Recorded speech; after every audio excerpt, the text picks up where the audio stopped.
To be honest, I had goosebumps. I'm lost for words, truly. I just listened and I thought, wow, that's amazing.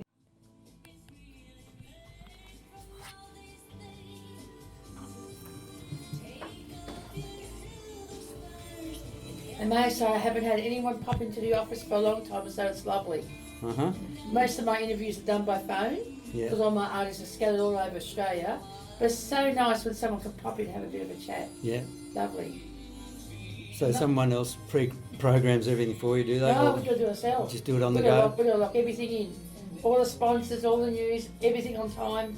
And then, as I said, that's why when anything goes wrong, you just learn to, you just go with it. You can't do much about it, you know. So I'm going to just turn all these phones off, because I don't want anyone ringing as we're talking. Because that throws you out when somebody rings. Right, so we're going to get ready. We've got about 20 seconds to go, okay? Yeah. Cool.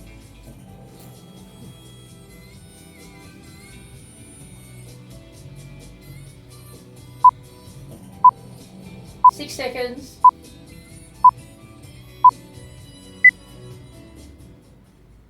And then, of course, there was summer wine. I've got my special guest here. I have got, of course, the star of the whole day is Ray Mepham, and of course, Rob Smith. G'day, fellas. Hello, Pammy.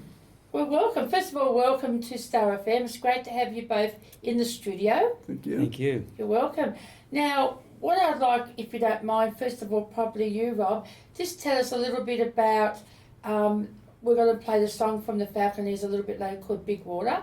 So first of all, just tell me a little bit about how this song came about. Well, I guess this song came about, started out early last year when my son Dylan, who's a high school teacher, suggested that we should write some songs together. And the first question that came up was, what are we going to write about?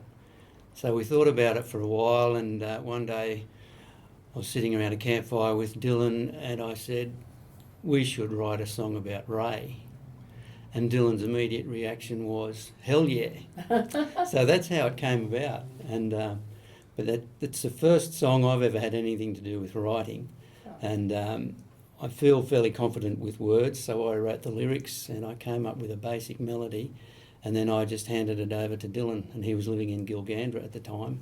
I sent some MP3 files across to Dylan, and over the course of a weekend he played around with it, and I can honestly say that when he sent an MP3 file back to me a few days later, I got goosebumps on the back of my neck because of what he'd done to it, because Dylan is a musician. I really can't claim to be a musician, but I thought he'd breathed life into it, and it's been going ever since. And that was back in July last year, so we're more than 12 months down the track now.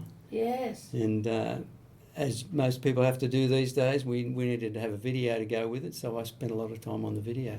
Yeah, and I've seen that, and it looks fantastic. Thank you. Really well. But Ray really was the inspiration. He's a very dear friend of ours, a man for whom we have a great deal of respect, and there's some great story behind Ray. It's not all in the song, of course. Yeah. It's a man of 88, almost 89 years of age. It's got a lot of story, but we've just picked a special part of it that we thought we could make an interesting song out of. Yes.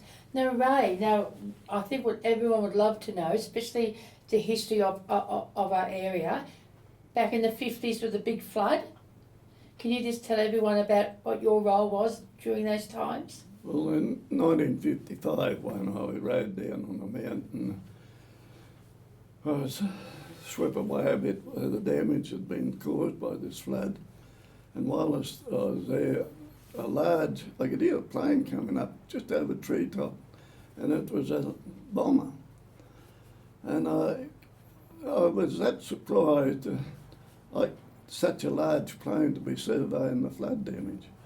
I doubt whether from that day to this you'll ever see another one in the country flying. Right. It was a unique occurrence. At that, I seen an old friend 50 odd years later. I was in hospital with Ross River fever, and he lived at Triggerman, Yetman, and he witnessed it coming up the river from Yetman, and it seemed to be just the conversation at the hospital, and this arose. He'd seen it too. Right. Right. It was inspecting the floodwater. Right. And I thought that was pretty unique. Yes.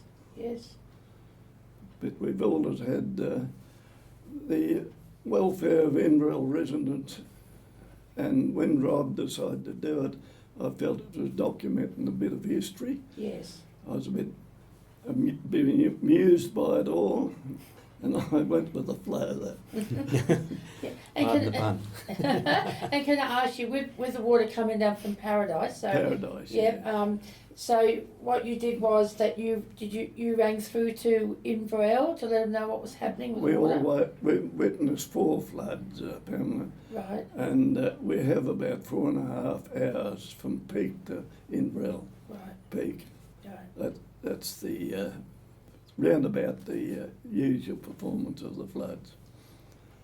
But the 91 was about a metre higher at home and caused a lot of concern immediately. Yeah. And can I ask you, so when the floods, you see the big band of water coming down, so who did you ring? Who did you have to ring to We let them was know? in contact with the SES people. Okay. Yeah. Right. And, So there wasn't much time really, was there? Even though a lot of that particular day, well, there was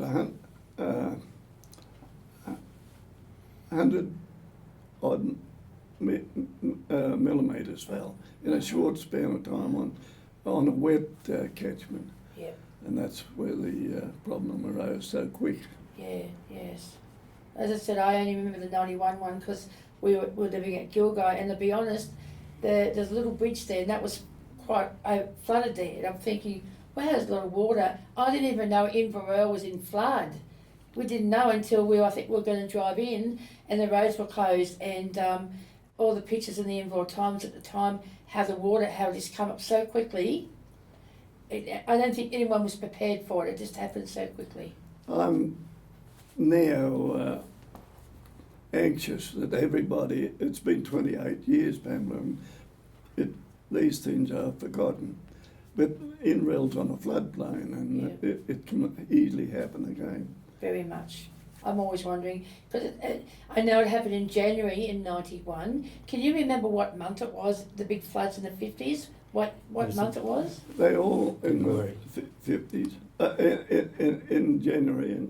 January. February 1955. See them, and the 91 one was January. I know it was January, so it'd be interesting to see, Ray, because we've been so dry, if we do get big rain again, and if it's going to happen again around about January or February. Well, nature has an equal laws of catching up, and we're so far behind with the rainfall now. Very much. It makes me more concerned that it may be the time we'll have another gush of water. You may be right, Ray, you may be right.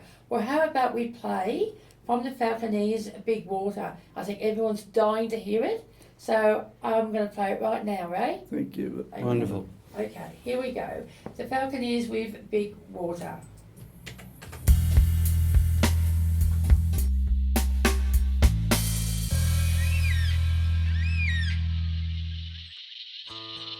It's very rugged and wild and untouched country. We're always aware that the river needs to be watched for the residents of Inverell. 55 flood was a night flood, and also the 76.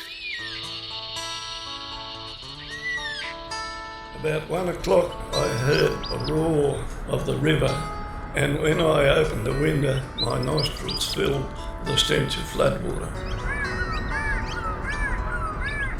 It was a pitch black night and the floodwaters were raging past. You could hear the limbs cracking in the distance, rocks tumbling down the river. And I started to feel the hair raising on the back of my neck. I could be cut off here, so I got out of it fast.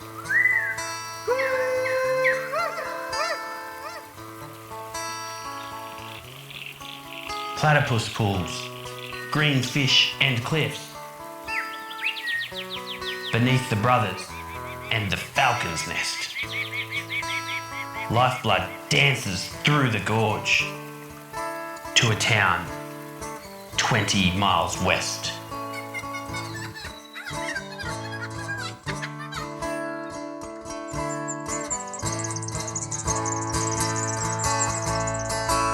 At 17 he had £1,000, running rabbit traps up and down.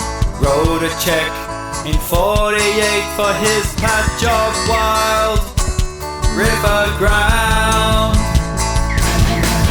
When the great divide reaches overload, muddy creeks cut the back road. Smell of peril hangs in the air, bolting beast, boiling brown, big water coming down. Disaster 1955, Hunter Castle name of Warwick McIntyre. On a mount he watched the water rage, a new mark on the river gauge. He heard them strumming from the west, over the brothers and the Falconeers. Rolls Royce Merlins of a Lincoln bomber, looking down. When the great divide reaches overload, muddy creeks cut the back road. Smell of peril hangs in the air, bolting beast, boiling brown, big water coming down.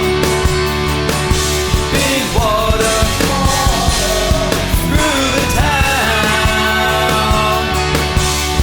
Nature said high water hell, rivermen watch the water swell, keeping an eye out for Inverell.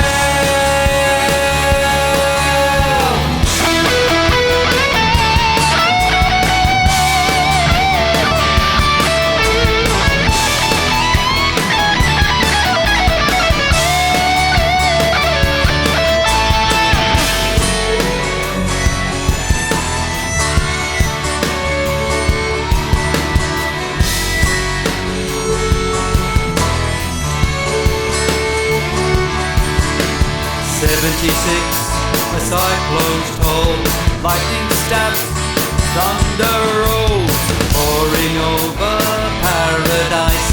She-oaks snap under torrent flows, from the river gauge, the low range crawl. He drives the night to make the call, to warn the people of the town. Big water is coming down. When the great divide reaches overload, muddy creeks cut the back roads. Smell of peril hangs in the air, bolting beast, boiling brown, big water coming down. Big water through the town. Big water coming down. Big water, it's coming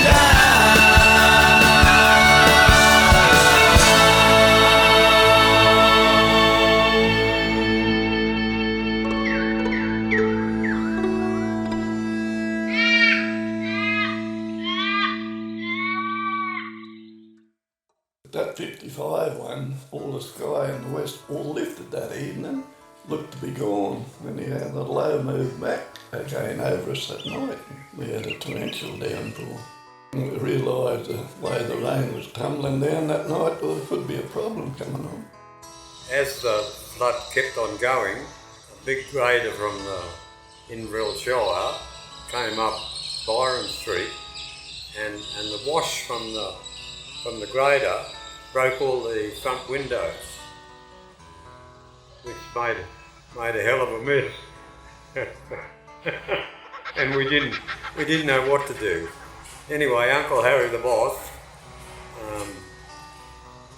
said we could bust the floor. So we got hammers and crowbars and put holes in the floor and got rid of the water. It took about 3 years to get rid of the smell.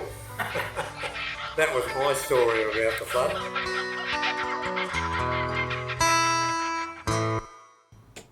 Wow, I just sat here Thank you, Rob. mesmerised.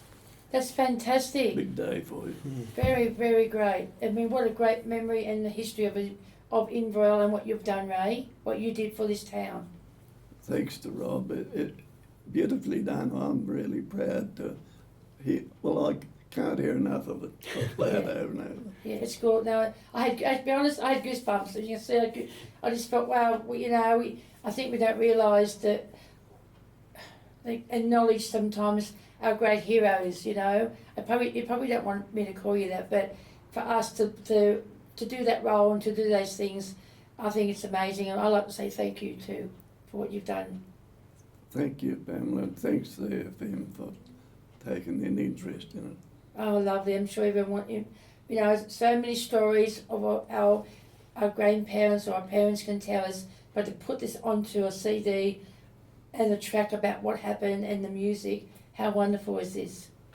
Thank you. That's right. I'd like to say thank you both for coming. I really appreciate it, and I'm lost for words. I just listened. I thought, wow, that's amazing. Well, we'll watch with what the weather does in the future, Pam. Thank you, Ray. Thank you so much for both, as I said, Rob Smith and, of course, Ray Mepham. Great to have two wonderful people here talking to me today. And Inverell, I hope everyone's enjoying the song as well. I'd just like to say Yes, one more sure. thing, please, Pamela. Rob. I just want to acknowledge on air the wonderful help we've had from the musician community in Inverell, particularly Michael O'Sullivan and the Wild Billy Lids, and Maria Ryan, who weaved some magic with the violin for me to put into the song. And the official video for the song will be released on the 15th of August Oh, great. on YouTube, and that's just to commemorate the death of my dad, who was a businessman in Inverell. He died on the 15th of August in 1973. And what business did your dad have? Dad was the manager of Inverell Harvester Company. Okay. And he went to Moree on business on that day, 15th of August, and had a heart attack and Oh, dear. died in the main street of Moree. Oh, So dear. I'm going to save the release of the video for Dad's That'll be something special. anniversary. Well, thank you both so much, Rob and Ray, for, as I said, being my guest today. I feel very privileged to have you both, and I know everyone out there listening today would honestly, as my dad would, tip his hat and say, wonderful, wonderful, wonderful. Thank you very much, Pamela. Thank you both. Thank you so much. There you go. Aren't they wonderful?